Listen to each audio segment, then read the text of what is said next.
Hi കൂട്ടുകാരെ, ഇത് കണ്ടോ നമ്മളെ വീട്ടിലൊരു ചെടി. പിന്നെ അത് പൂക്കൾ നല്ലോണം ഉഷാറായി വന്നിട്ടുണ്ട്. വേറൊന്നുമല്ല, ഞാനിപ്പോൾ ഒരു പ്രത്യേക തരം വളമാണ് ചെയ്തിട്ടുള്ളത്. അതിൻ്റെ ഗുണം നല്ലോണം ഉണ്ട്. നിറയെ പൂത്തിരിക്കുകയാണ്. നിറയെ എല്ലാ മേൽഭാഗത്തൊക്കെ നിറയെ മുട്ടുകൾ വന്നിട്ടുണ്ട്. അപ്പോൾ വളം എന്താണെന്ന് അറിയേണ്ട എല്ലാവർക്കും കഞ്ഞിവെള്ളം എടുത്തിട്ട് 3-4 ദിവസം പുളിപ്പിച്ചിട്ട് 3-4 ദിവസം എടുത്ത് വെക്കുക. അപ്പോൾ പുളിച്ച് കഴിഞ്ഞിട്ട് അതിലേക്ക് പിന്നെ ഒരു 2 സ്പൂണ് പഞ്ചസാര ഇട്ടിട്ട് ഇളക്കി വെക്കണം. എന്നിട്ട് 3-4 ദിവസം കഴിഞ്ഞിട്ട് എന്ത് ചെയ്യണം, അതിൽ നിന്നൊരു കപ്പ് എടുത്തിട്ട് അതിൻ്റെ 5 ഇരട്ടി വെള്ളത്തിൽ നല്ലോണം പിന്നെ ഡയലൂറ്റ് ചെയ്തിട്ട് പിന്നെ നമ്മളത് ചെടികൾക്ക് ഒഴിച്ചു കൊടുക്കുക ചെയ്യണം, ഓരോ കപ്പ് വീതം.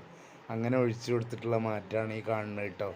നിറയെ പൂത്തിട്ടുണ്ട്, നിറയെ മുട്ടുകളും എല്ലാം വന്നിട്ടുണ്ട്. അപ്പോൾ എല്ലാവരും എന്ത് ചെയ്യുക, ഇതൊക്കെ ഒന്ന് ട്രൈ ചെയ്ത് നോക്കാം, ഒരു മാറ്റങ്ങൾ വരുന്നുണ്ടോ എന്നുള്ളത് നോക്കാം കേട്ടോ.